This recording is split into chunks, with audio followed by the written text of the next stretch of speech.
Well, I definitely 100% co-sign the union idea. I do think that would be a way to fix it. Like, you know, the same way that that UAW works. You know what I mean? Me and Eric's parents are both UAW Ford workers. But if you worked for any of the big three in the auto plant, so Chrysler, Ford, or GM, then you are part of that same union.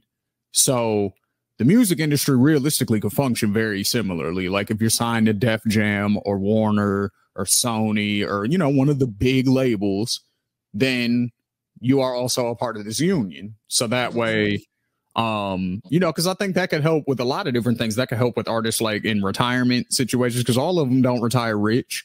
You know what I mean? And if you've done music for however long, you don't really have probably any other skills. It's not like you're going to get a job at 50 after you've been a rock star all your life. You know what I'm saying? So like there needs to be medical benefits in place and, you know, retirement and all that kind of stuff. Like they've talked about it in rap for a long time because a lot of the rap OGs are not financially doing well. So it's like, but we're eating off of what they created. So we should probably like do something, you know, official to actually help them out rather than just, you know, Snoop Dogg and 50 Cent being like, yo, I got it here. Let me give you some bread on the low and not tell nobody. You know what I'm saying? Like, which happens. Like, they do that. They look out for their OGs and stuff, and they have spoken about it, but very rarely. You know what I mean? It's always like, 10 years ago, I had to look out for somebody who I'm not going to say who because I don't want to embarrass them. And it's like, that's love, but like there needs to be more of an organized force behind that. It can't just be two rappers. You know what I'm saying? Right. That's not a retirement plan. You know what I mean? You getting your money from your mans is not planning for your future. Right. You know what I'm saying? Whereas Eric, back me up on this. We was having a conversation with our mom the other day, and she was talking about her union benefits. Now, my mom's been retired since 2006, 2007. And because they had a strike last year at Ford, her benefits went up. You know what I'm saying? She's been retired since 2006, 2007, somewhere in there. And her benefits just recently went up because of the strike that just happened last year at Ford. So these are the benefits of being in a union. You know what I mean? Like you get the benefits even way after the fact, like just being in the union. You know, a lot of people don't like the idea of paying dues or whatever, but it's like, yo, it's so much worth it at the end though. So I totally co-sign that idea. I think that would be the way to fix it, essentially. And then the other way is, like I said, just kind of going back to more of a local live music. You know, you're going to find artists more so by checking out the local coffee shops again and going to open mic nights. And it's going to be that kind of thing again, because you're not necessarily going to be able to trust what you hear from the mainstream. But you know, if real or not, and you hear old girl singing and you see it, like, okay, no, she actually has talent, and that's actually her that's doing it. So I think we might just go back to that. Like everything moves and, you know, goes in a circle. So at some point, we're going to go back to much more regional based artists again, where you're popping in your city, and, you know, it's going to be more like that. I think like you're going to see less and less national stars is what I think. Eric, how do you feel about it? What were you going to say? I mean, kind of to bring it back to my previous point, I mean, you're kind of already seeing it now. Like you're seeing more and more originality come from a lot of artists nowadays. Like whether it's, I know we bring these guys up all the time, but they're just the perfect example.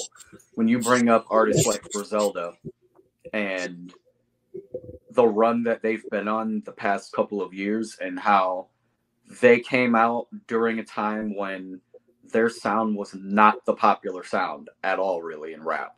Like that sound really was kind of, I guess you could say, foreign to a lot of people, because they hadn't heard that sound in a long time. So for them to come back, be consistent with that sound, and for it to not only bring back like a feeling in rap that hasn't really been felt in quite a long time, but then to also usher in a new crop of artists who are doing the exact same thing that they're doing and influencing other young niggas to go out and do the exact same thing. It's a wonderful thing to see. And Now you're gonna, and I think that's gonna motivate like artists from the West Coast, and I think you're already like slowly but surely starting to see it. Like the West Coast is starting to like kind of bubble back up again. Obviously, Cube Destructo, a major album that a lot of people have been talking about recently. So, you know, like things are kind of like Shane said, things are going cycles and things are just kind of shifting back around, back in balance. So, you know, it's waves are going to come and go, but you know, the shit that is actual good music is what is going to stand the test of time. Hell yeah. I totally agree. And you know what I think is also so interesting, because we're having this whole conversation about cycles, you know, like history does repeat itself. You know what I think is also interesting is that we're seeing artists also jump from genre to genre. And so when I think about the whole cyclical conversation, I think about how Beyonce is now coming back for country, or like in general, how Black people are, Black African Americans in particular, are going back for the genres that we kind of got the boot out of. You know what I mean? Like, let's keep it funky. Let's keep it real. You know, we inspired country through blues, and there were Black cowboys and all types of stuff. And so it's so interesting how it's like things change, and yet they evolve, and at the same time it's cyclical. It's just so interesting to see in this day and age. I think it's exciting. I don't know. I feel like hip hop and jazz are like the only two forms of music that didn't happen to. Yeah. You're country right. It happened to, rock and roll it happened to, you know, bluegrass, like that, it happened to that. Like it happened to EDM. It seems like it happened to every genre of music where, you know, we started, we make it cool, other cultures pick it up, and then we leave it.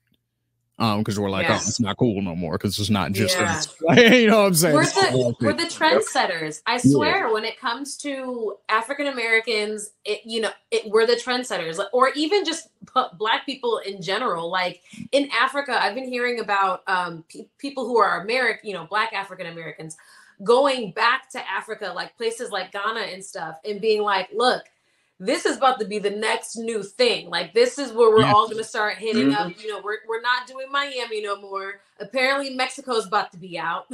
And then so they're like, we're going to Ghana next. And I'm like, I'm on board. I'm so on board for us doing this whole, like, you know what? Now it's like, what is it? What was it? It's almost like Wakanda meets the America. You know what I mean? You know, that's what Ghana's doing. That they actually are hosting. It's like an official thing. It's like a welcome back home celebration or something like that, where they basically invite Black people from all over the world to come to Ghana for this one particular like week or weekend. And it's the same week or weekend every year. They just started it like maybe 3-4 years ago. That's what's up. And hey, we gotta go, guys. It's just a giant, you know, get to hang around nothing but your own people from all over. So it's gonna be like Black Australians, Black British people, you know what I'm saying?